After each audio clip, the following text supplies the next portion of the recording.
मित्रांनो, जसजशी end same चालू आहे तसा एकच प्रश्न मला येतो की सर वायडी कधी पडणार नाही, किती विषय निघाले म्हणजे वायडी पडणार नाही ते आम्हाला सांगा. सो टेन्शन घेऊ नका, या व्हिडिओमध्ये मी क्लिअर करून देणार आहे की किती विषय निघाले म्हणजे आपल्याला वायडी पडणार नाही. ओके, लक्षात घ्या. आता लक्षात घ्या, फर्स्ट इयर सेकंड इयरला कसं आहे, थर्ड इयर आणि बी ला कसं आहे लक्षात ठेवा. आता फर्स्ट इयरला 24 पॅटर्न चालू आहे. यस, फर्स्ट इयरला एकूण 10 विषय असतात. 10 पैकी तुम्ही एक जरी विषय काढला तरी तुम्हाला वायडी पडणार नाही, तुम्ही सेकंड इयरला जाता. सो फर्स्ट इयर मधून सेकंड इयरला जायला फक्त एकच विषय काढायचा, कुठला एक काढा. आता राहिलं सेकंड इयर, थर्ड इयर आणि बी. लक्षात घ्या, सेकंड इयर, थर्ड इयर, बी. सेकंड इयर मध्ये 19 आणि 24 दोन्ही पॅटर्न इथे लक्षात ठेवा.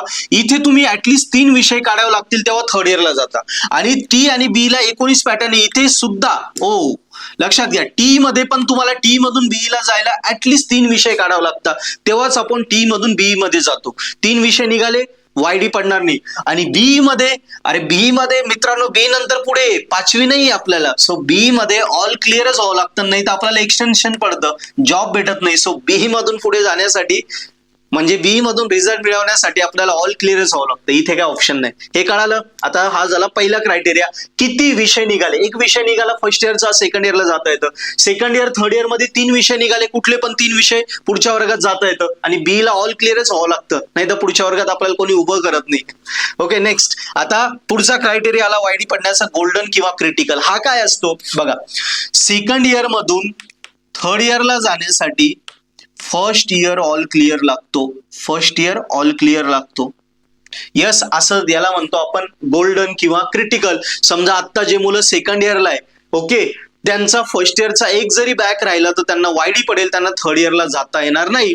पण त्यांनी जर फर्स्ट इयर ऑल क्लिअर केलं आहे आणि सेकंड इयर मध्ये 3 विषय काढले तर ते थर्ड इयरला जाऊ शकतात. कळालं, इतकं सोपं आहे. आता त्याच्या उलट, जे मुलं आता थर्ड इयरला आहे आणि त्यांना जायचंय बी ला, त्यांना सेकंड इयर ऑल क्लिअर करावं लागेल, म्हणजे गोल्डन किंवा क्रिटिकलचे सब्जेक्ट ऑल क्लिअर करावं लागेल. येस, म्हणजे जे आता थर्ड इयरला आहे त्यांना बी ला जायचंय, त्यांचा जर सेकंड इयरचा एखादा विषय आता असेल तो त्यांनी ऑल क्लिअर करायचं सेकंड इयर, तरच ते थर्ड इयरला जातील. जर सेकंड इयरचा एक जरी राहिला आणि टी मध्ये 3 निघाले किंवा 3पेक्षा जास्त निघाले किंवा ऑल क्लिअर जरी झाले पण सेकंड इयरचा एक जरी राहिला तर त्यांना बी ला जाता येणार नाही. याला आपण काय म्हणतो, गोल्डन आणि क्रिटिकल. क्लिअर. आता नेक्स्ट क्रायटेरिया आहे क्रेडिटचा.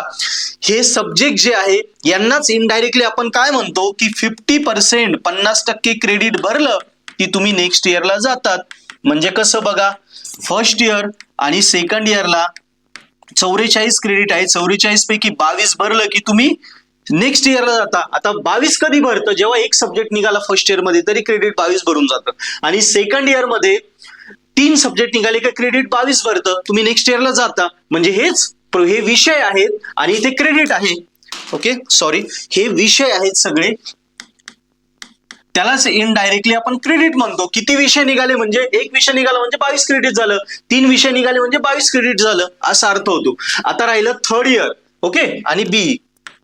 टी आणि बी मध्ये बघा, टी बी मध्ये मित्रांनो 42 क्रेडिट असतात. 42च्या निम्मे 50% क्रेडिट ना, 50%, 42 निम्मे 21 क्रेडिट झाले की आपण नेक्स्ट इयरला जातो. सो टी मध्ये 3 विषय निघाले की 21 क्रेडिट भरतं, आपण नेक्स्ट इयरला जातो. ओके, आणि राहिलं बी. बी ला तर ऑप्शनच नाही यार, बी ला ऑल क्लिअर व्हावं लागेल, त्याशिवाय तुम्हाला जॉब कसा भेटेल.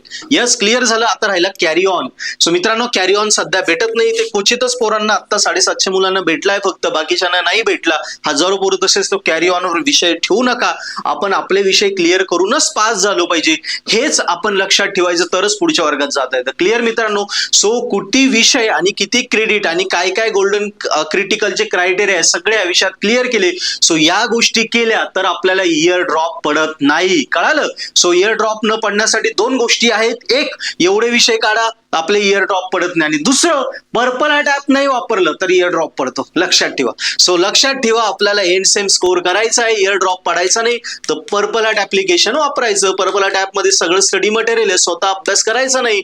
पर्पल ॲट ॲप वर दिलेलं स्टडी मटेरियल एकदम बेस्ट आहे, शॉर्ट मध्ये मराठीत आहे. बस 1-2 दिवसात विषय क्लिअर होतो. एक्झामच्या स्टार्टिंग पासून घेतलं तर मुलं टॉपर होतात. हजारो पोरांचे युट्यूबवर आपल्या फीडबॅक येते बघा, त्यांनी किती 100% पर्पल ॲट ॲप वापरून आपले विषय क्लिअर केले. बस त्याच एनर्जीने तुम्ही पर्पल ॲट वापरा. ऑफर्डेबल सबस्क्रिप्शन, ते सबस्क्रिप्शन घ्या. पॅकेज, सेमिस्टरचं पॅकेज, मॅक्सिमम सब्जेक्टचं पॅकेज घेणाऱ्यांना मोठा डिस्काउंट, हेल्पलाईन नंबर आहे, कॉन्टॅक्ट करा. बस पर्पल ॲट वापरा आणि एवढे विषय काढा. दोन्ही गोष्टी केल्या, इयर ड्रॉप पडतच नाही. Best of luck.